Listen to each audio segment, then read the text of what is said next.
안녕하세요.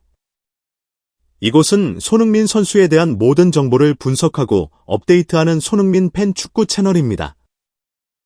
바로 오늘 있었던 경기죠.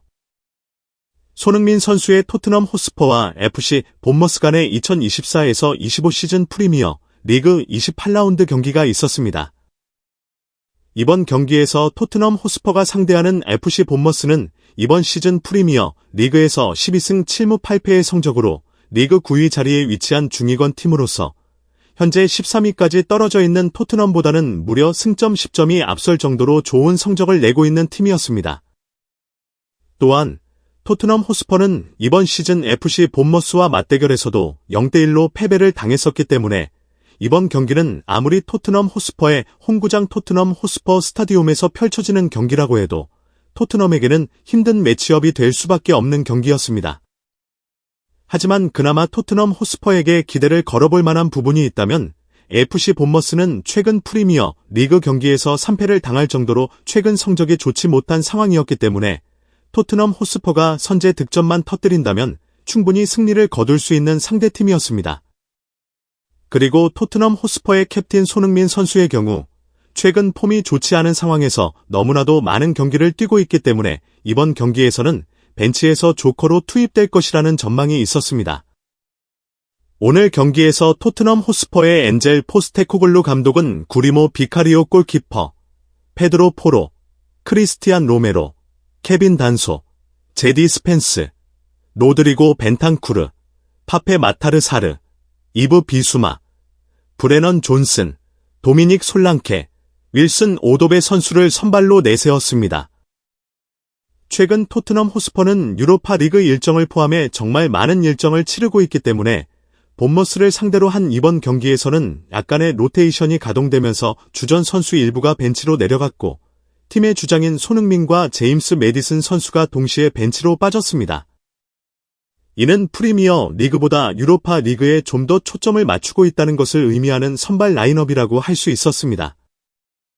반면 유럽 대항전 진출을 노리고 있는 FC 본머스는 주전급 라인업을 그대로 가동하며 오늘 토트넘 호스퍼와의 경기에 나섰습니다. 이번 경기는 토트넘 호스퍼가 FC 본머스를 상대로 홈에서 치르는 경기이기도 하고 객관적인 전력이나 전체적으로 경기를 운영하는 부분에서는 토트넘 호스퍼가 그래도 앞서는 팀이기 때문에 기본적인 볼 점유율은 토트넘 호스퍼가 가져가는 경기를 했습니다.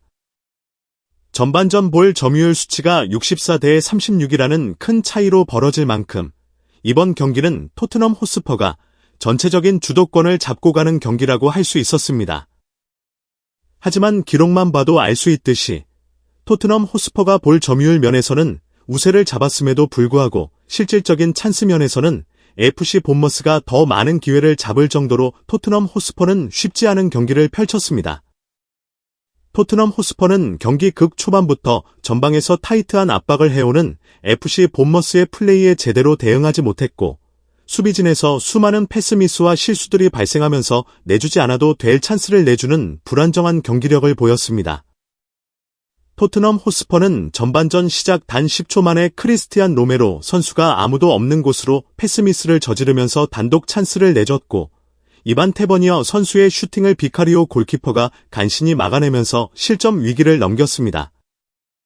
그리고 토트넘 호스퍼는 전반전 4분에도 패스 미스를 저지르면서 저스틴 클라이버트 선수에게 단독 찬스를 내줬고 이를 비카리오 골키퍼가 또다시 막아내는 등 토트넘 호스퍼는 사실상 비카리오 골키퍼가 아니었다면 시작부터 대참사가 날 수도 있었던 정말 불안한 빌드업 능력을 보였습니다. 크리스티안 로메로 선수는 위험 지역에서 저스틴 클라이버트 선수의 드리블에 뚫려 프리킥 찬스를 내주는 등 오랜만에 경기에 출전한 크리스티안 로메로 선수는 경기에 전혀 적응하지 못하는 모습을 보였습니다.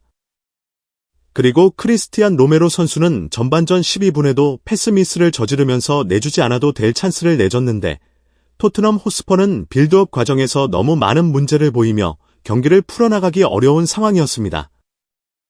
또한 토트넘 호스퍼는 전반 18분에도 이반 테버니어 선수의 정갈킥을 비카리오 골키퍼가 막아내는 등 처참한 경기력이 계속되었습니다.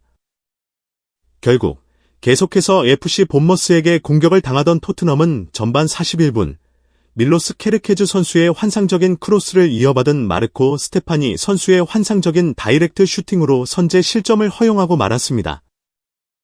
토트넘 호스퍼는 FC 본머스와의 이번 경기에서 정말 최악의 경기력을 보인 끝에 리드를 내주는 최악의 상황에 놓이고 말았습니다. 하지만 토트넘의 수비진은 7실점을 내주고도 여전히 정신을 차리지 못했는데 전반전 막판 계속해서 실책을 저지르던 이브 비수마 선수는 기본적인 볼터치 미스로 인해 무리한 파울을 범하면서 카드를 받는 등 토트넘 호스퍼의 이번 경기 내용은 정말 프로팀이 맞나 싶을 정도로 기본적인 실수들을 너무나도 많이 발생시키는 최악의 경기 내용이었습니다. 그리고 이번 경기는 손흥민 선수가 빠진 토트넘 호스퍼의 공격적인 부분에서도 문제가 있었던 경기였습니다.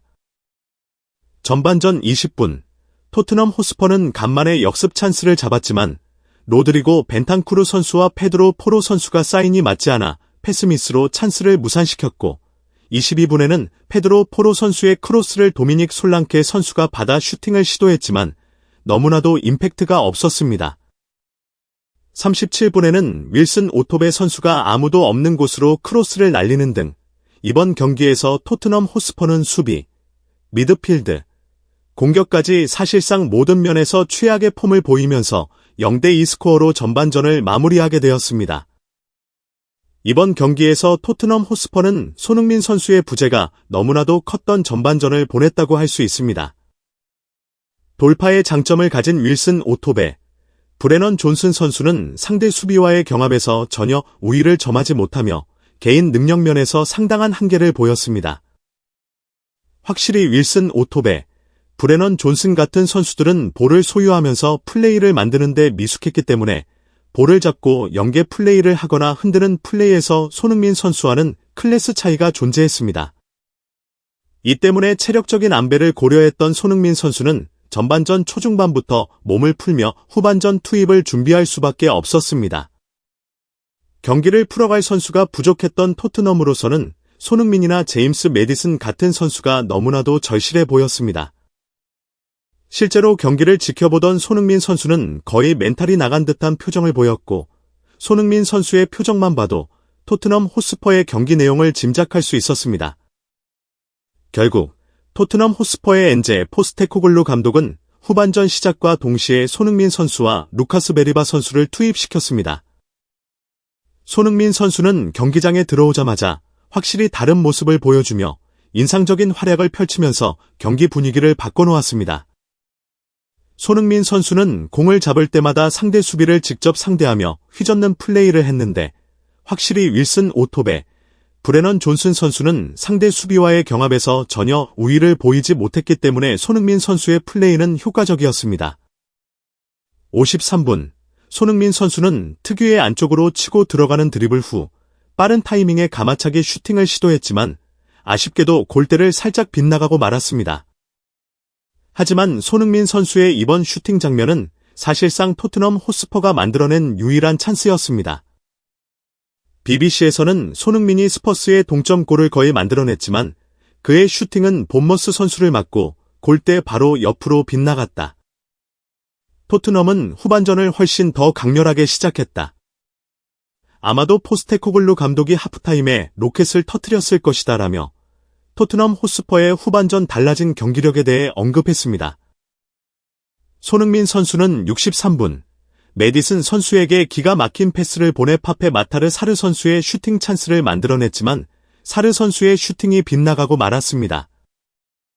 또한 루카스 베리바 선수에게 패스를 내줬으나 그의 슈팅이 골대를 맞는 등 손흥민 선수는 공격 포인트를 기록할 수 있는 찬스를 계속 만들어냈지만 번번이 무산되었습니다. 결국 토트넘 호스퍼는 65분, 저스틴 클라이베르트 선수의 패스를 이어받은 이반 우선 선수에게 추가골을 내주며 0대2로 끌려갔습니다.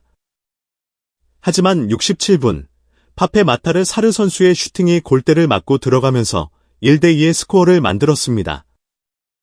그리고 81분, 계속해서 좋은 활약을 보이던 손흥민 선수가 페널티킥을 얻어내면서 중요한 득점 찬스를 만들었습니다. 손흥민 선수는 키커로 나서며 케파 골키퍼를 완전히 농락하는 파넨카 킥으로 득점을 터뜨렸고 결국 토트넘 호스퍼는 손흥민 선수의 미친 활약과 함께 경기를 다시 원점으로 돌려 2대2 무승부로 마무리할 수 있었습니다. 이번 경기에서 손흥민 선수의 활약은 완전히 무너지고 있던 팀을 구해낸 미친 경기력이었습니다. 토트넘 호스퍼는 손흥민 선수가 반드시 필요하다는 것을 다시 한번 증명한 경기였습니다. 토트넘 호스퍼는 이번 경기에서 체력적인 안배를 한 만큼 유로파리그에서는 확실한 결과를 얻기를 바라며 이번 시즌 손흥민 선수가 토트넘 주장으로서 트로피를 들어 올리는 모습을 볼 수 있기를 바랍니다. 아무튼 오늘 영상은 여기까지입니다. 영상이 재미있었다면 구독과 좋아요, 그리고 댓글 부탁드립니다. 감사합니다.